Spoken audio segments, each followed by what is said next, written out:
প্রিয় বন্ধুরা, আসসালামু আলাইকুম। অপশন ট্রেইনার ইউটিউব চ্যানেলে আপনাদের সবাইকে স্বাগতম।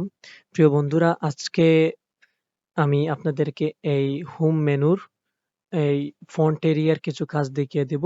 আমি গত একটি ক্লাসে আপনাদেরকে এই আন্ডারলাইন পর্যন্ত দেখিয়ে দিয়েছিলাম।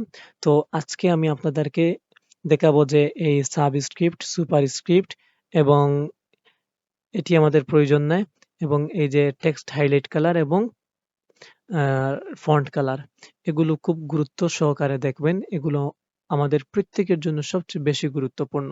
তো আর দেরি না করে কাজটি শুরু করি। আপনারা খুব গুরুত্ব সহকারে ভিডিওটি দেখবেন। তো গত একটি ক্লাসে আমি এই সাবস্ক্রিপ্টের একটু অংশ আমি আপনাদেরকে দেখিয়ে দিয়েছিলাম। তো আজকে পুরোটি দেখিয়ে দিচ্ছি। তো আপনারা এই মুহূর্তে দেখতে পাচ্ছেন যে এখানে এলজি লগ লেখা।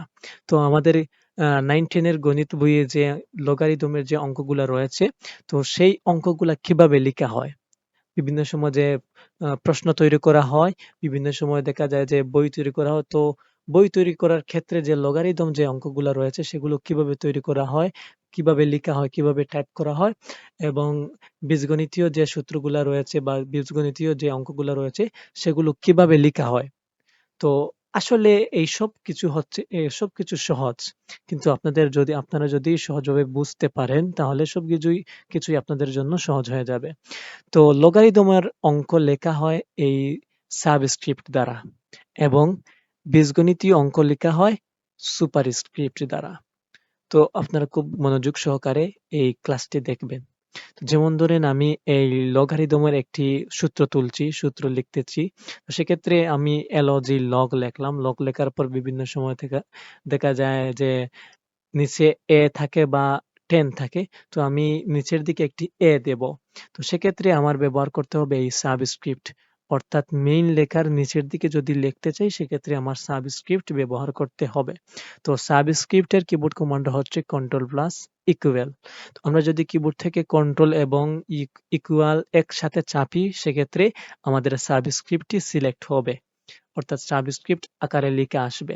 তো এখন যদি আমি সাবস্ক্রিপ্টে ক্লিক করি সেক্ষেত্রেও সাবস্ক্রিপ্ট হবে। তো এখন আমি চাচ্ছি যে 10 লিখবো, অর্থাৎ 10 লিখলাম। তো 10 না লিখে আমি একবার এ লিখছি। তো এখন লগ এ। তো বিভিন্ন সময় উপর দিকে এর উপরের দিকে যে দেখা যায় যে লগ এ ভিত্তিক লগ এম প্লাস এন এইভাবে লেখা থাকে। তো এখন উপরের দিকে লিখতে চাইলে আমার ব্যবহার করতে হবে সুপারস্ক্রিপ্ট। সুপারস্ক্রিপ্টের কিবোর্ড কমান্ড হচ্ছে control plus shift plus plus, অর্থাৎ কন্ট্রোল শিফট এবং প্লাস একসাথে চাপলে সুপারস্ক্রিপ্ট হবে। তো এখন সুপারস্ক্রিপ্টে ক্লিক করলেই আপনাদের এই সুপারস্ক্রিপ্ট হয়ে যাবে। এখন চাচ্ছি যে এম লিখব। তো এম লিখলাম। এখন একটি এই স্বাভাবিক করব। যেমন ধরেন আবার যদি আমি এই সুপারস্ক্রিপ্টে ক্লিক করি সেক্ষেত্রে স্বাভাবিক হবে। তো এখন চাচ্ছি যে একটি গুণ চিহ্ন দেব, অর্থাৎ গুণ। উম গুণ অর্থাৎ কম্পিউটারের ক্ষেত্রে গুণ চিহ্ন নেই। কিন্তু আমাদের গুণের ক্ষেত্রে ব্যবহার করা হয় এই স্টার চিহ্ন। মনে করেন এই স্টার চিহ্ন আমি গুণ চিহ্ন দিয়েছি। তো এখন লগ এ ভিত্তিক লগ এম ইনটু আবার লিখবো, যেমন ধরেন এ ভিত্তিক লগ, এখন এ লিখবো নিচের দিকে, সেক্ষেত্রে আমার সাবস্ক্রিপ্ট ব্যবহার করতে হবে। এ লিখলাম এবং উপরের দিকে লিখবো এন। তো সেক্ষেত্রে সুপারস্ক্রিপ্ট ব্যবহার করতে হবে। সুপারস্ক্রিপ্টে ক্লিক করলাম। ক্লিক করার পর এখন লিখলাম এন। তো এখন আবার স্বাভাবিক করতে চাচ্ছি, সেক্ষেত্রে এই জায়গায় ক্লিক করব। ক্লিক করার পর স্বাভাবিক হবে এবং কিবোর্ড থেকে একটি স্পেস দিয়ে একটু ফাঁকা করব। তো সেক্ষেত্রে একটু ফাঁকা হবে এবং ইকুয়াল দেওয়ার পর আমাদের সূত্রটি কি? সূত্রটি হচ্ছে এ ভিত্তিক log m প্লাস n। তো এখন লগ দিলাম, এলজি লগ। লগ দেওয়ার পর আমাদের নিচের দিকে একটি এ লিখতে হবে সাবস্ক্রিপ্টের মাধ্যমে।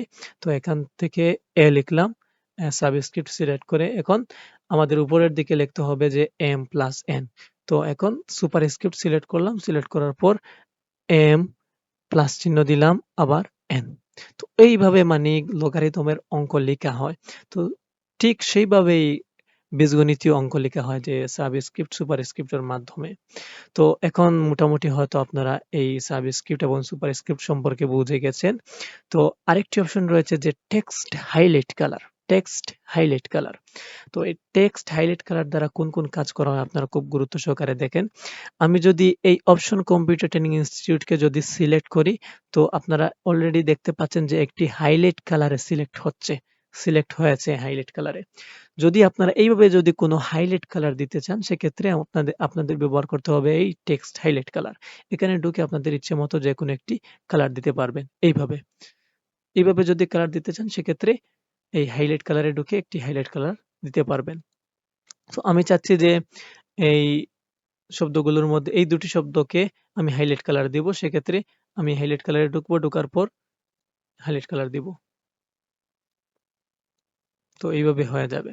তো এখন চাচ্ছি সব হাইলাইট কালার উঠে নিব, অর্থাৎ স্বাভাবিক করে ফেলবো। তো সেক্ষেত্রে আমার আবার সিলেক্ট করতে হবে। সিলেক্ট করার পর হাইলাইট কালারে ঢুকবো, ঢোকার পর নো কালার। তো এখন সব হাইলাইট কালার উঠে গিয়েছে। তো আরেকটি অপশন রয়েছে ফন্ট কালার, অর্থাৎ লেখার কালার। আমাদের যে লেখাগুলা রয়েছে, কারো এই যে বর্তমানে ইংলিশে লিখছি, তো বিভিন্ন সময় দেখা যাচ্ছে যে আমাদের ফন্টের কালার ব্ল্যাক থাকে, সবসময় ব্ল্যাক থাকে। তো অটোমেটিক্যালি আমার এই সবকিছু লেখা আছে ব্ল্যাক কালারে। তো আমি চাচ্ছি এই কালারগুলো একটু পরিবর্তন করব। সেক্ষেত্রে আমি আগে সিলেক্ট করব। সিলেক্ট করার পর আ আমি সিলেক্ট করব। সিলেক্ট করার পর এই ফন্ট কালারে ঢুকবো। ঢোকার পর আমার ইচ্ছামত যেকোনো একটি কালার দিতে পারবো। তো আমি চাচ্ছি যে এই ব্লু কালার দিব। সেক্ষেত্রে ব্লুতে ক্লিক করলাম। আপনারা দেখতে পাচ্ছেন যে এই লেখার কালার ব্লু হয়ে গেছে। তো আমি চাচ্ছি এই অপশন ট্রেইনার এই দুটি শব্দকেও কালার দিব। সেক্ষেত্রে আমি চাচ্ছি যে রেড কালার দিব। সেক্ষেত্রে রেড কালার হয়ে গেছে। তো এইভাবে কালার পরিবর্তন করা হয় এই ফন্ট কালারের মাধ্যমে। এখন চাচ্ছি যে স্বাভাবিক করব। সেক্ষেত্রে আমি আবার সিলেক্ট করলাম। সিলেক্ট করার পর আবার এই টেক্সট ফন্ট কালারে ঢুকলাম। ঢোকার পর অটোমেটিক করে দিলাম। তো স্বাভাবিক হয়ে গেছে। সেইম এটিকেও এভাবে সিলেক্ট করব। সিলেক্ট করার পর এই অটোমেটিক করে দিব। সেক্ষেত্রে আবার ব্ল্যাক হয়ে যাবে। তো আপনারা খুব মনোযোগ সহকারে ভিডিওগুলো দেখবেন। তো আমি আপনাদের জন্য এই MS Word, MS Excel, MS Access, MS power পয়েন্টের জন্য গুরুত্বপূর্ণ ক্লাস নিয়ে আসব। তো আপনারা আজকে যেভাবে বুঝিয়েছি বা এই আগের কয়েকটি ভিডিওতে যেভাবে ক্লাস করিয়েছি, ঠিক সেইভাবে আমি আপনাদেরকে বুঝানোর চেষ্টা করব। যদি আপনারা বুঝতে পারেন, তাহলে আমার এই চ্যানেলে সাবস্ক্রাইব করে রাখবেন এবং পরবর্তী ভিডিওগুলো পাওয়ার জন্য পাশে থাকবেন। তো এই ভিডিওগুলো যদি আপনার পছন্দ লেগে থাকে, তাহলে কমেন্টে জানাবেন। আমি আরো একটু উৎসাহ পাবো এবং ভালোভাবে আপনাদেরকে বোঝানোর জন্য, নিখুঁতভাবে বোঝানোর জন্য চেষ্টা করব যে কোন অপশন দ্বারা কিভাবে কাজ করা হয়। এই অপশনটিকে, যেমন ধরেন এই একটি অপশন রয়েছে বা যেকোনো অপশন কিভাবে কাজ করা হয়, এই অপশনটির গভীরতা কতটুকু, ঠিক সেইভাবে পানির মতো বোঝানোর চেষ্টা করব। তো আপনারা এই চ্যানেলটিকে সাবস্ক্রাইব করবেন এবং আমি যখন আমি এক্সেল প্রোগ্রামের কাজ শুরু করব, তো সেহেতু বিভিন্ন রকম হিসাব-নিকাশ রয়েছে যে এক্সেল প্রোগ্রাম দ্বারা আ হিসাব-নিকাশ করা হয়। যেমন ধরেন কোম্পানির হিসাব, ব্যবসায়িক হিসাব, বিভিন্ন বিজনেসের হিসাব, তো বিভিন্ন শিক্ষা প্রতিষ্ঠানের হিসাব, বিভিন্ন প্রতিষ্ঠানের হিসাব, তো বিভিন্ন পরীক্ষার রেজাল্ট তৈরি, রেজাল্ট শিট, এই সবকিছু আমি আপনাদেরকে পানির মতো সহজ করে দিয়ে দেব। তো আপনারা যদি এইভাবে যদি হিসাবগুলো বুঝতে চান, তাহলে এই চ্যানেলটিকে খুব গুরুত্ব সহকারে সাবস্ক্রাইব করে রাখবেন এবং পরবর্তী ভিডিওগুলো পাওয়ার জন্য আ আমাকে উৎসাহ দিবেন এবং সাবস্ক্রাইব করে রাখবেন। তো আজকের এই ক্লাস এ পর্যন্ত থাকুক। আমি আপনাদের কাছ থেকে বিদায় নিচ্ছি। আসসালামু আলাইকুম।